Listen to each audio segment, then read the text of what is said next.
ஒரு சிம்பிளான டிஃபன் சாம்பார் எப்படி பண்ணுறதுங்கிறத இந்த வீடியோவில் பார்க்கலாம். 2 மீடியம் சைஸ் தக்காளி, ஒரு பெரிய வெங்காயம், 10 பல் பூண்டு எடுத்துக்கலாம். இதை கட் பண்ணி தனியாக வச்சுக்கோங்க.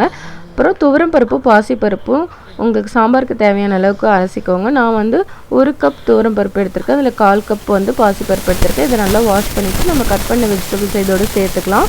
தேவையான அளவு தண்ணி ஊற்றிக்கோங்க. நான் பருப்பு முழுகிற அளவுக்கு ஊற்றிக்கிட்டேன்.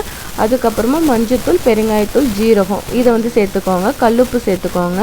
அப்புறம் வந்து பருப்பு நல்லா சாஃப்டாக வேகிறதுக்காக ஆயில் கொஞ்சமாக சேர்த்துக்கிறோம். இதை நல்லா மிக்ஸ் பண்ணி விட்டுட்டு ஒரு 3 விசில் வந்து விட்டு எடுத்துக்கோங்க. நல்லா சாஃப்டாக குழஞ்சி வெந்து வந்துடும்.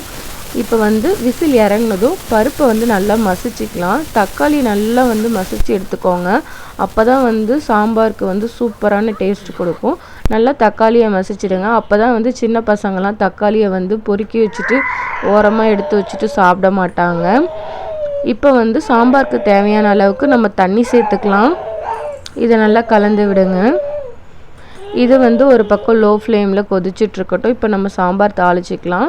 எண்ணெய் காஞ்சதும் அதில் கடுகு போட்டு அது பொரிஞ்சதுக்கப்புறமா 3 பல் பூண்டு தட்டி வச்சுருக்கேன், அது சேர்த்துக்கிட்டேன். கருவேப்பிலை, 2 வரமிளகாய் சேர்த்துக்கிட்டேன்.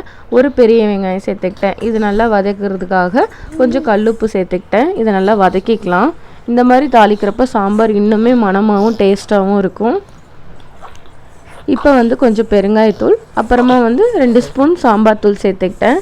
இது பச்சை வாசம் போகிற அளவுக்கு நல்லா வந்து வதக்கிக்கோங்க. இப்போ வந்து இதை வந்து நம்ம பருப்போடு ஆட் பண்ணிக்கலாம். அவ்வளோதான், சாம்பார் நம்ம தாளிச்சாச்சு. இதை வந்து நல்லா மிக்ஸ் பண்ணி விட்டுக்கோங்க. இது ஒன்றோட ஒன்று சேர்ந்து நல்லா கொதிஞ்சு வரட்டும். நல்லா மிக்ஸ் பண்ணி விட்டுக்கோங்க. லோ ஃப்ளேமில் வச்சு இது ஒரு 5 நிமிஷம் நல்லா கொதிக்க விடுங்க. பாருங்கள், இது சூப்பராக கொதிஞ்சு வந்துடுச்சு. இன்னும் கொத்தமல்லி தழை சேர்த்தாச்சு. அந்த கிளிப் எடுக்க முடியல. அவ்வளோதான். இந்த மாதிரி நுரை பிரிஞ்சு வந்ததுக்கப்புறமா நம்மளோட சாம்பார் வந்து ரெடி ஆகிடுச்சு. இது வந்து இட்லி தோசைக்கு ரொம்பவே சூப்பராக இருக்கும். ட்ரை பண்ணி பாருங்கள். நீங்கள் வெறும் பாசிப்பருப்பு வச்சும் செய்யலாம், துவரப்பருப்பு வச்சும் செய்யலாம். ஆனால் இது ரெண்டுமே மிக்ஸ் பண்ணி செய்கிறப்ப ஹோட்டல் ஸ்டைலில் ரொம்பவே சூப்பராக இருக்கும். பார்க்குறதுக்கே ரொம்ப எம்மியாக இருக்குது பாருங்கள். நீங்களும் ட்ரை பண்ணி பார்த்துட்டு எப்படி இருக்குன்னு சொல்லுங்கள். இந்த வீடியோ உங்களுக்கு பிடிச்சிருந்ததுன்னா நம்ம சேனலை மறக்காமல் சப்ஸ்கிரைப் பண்ணிவிடுங்க.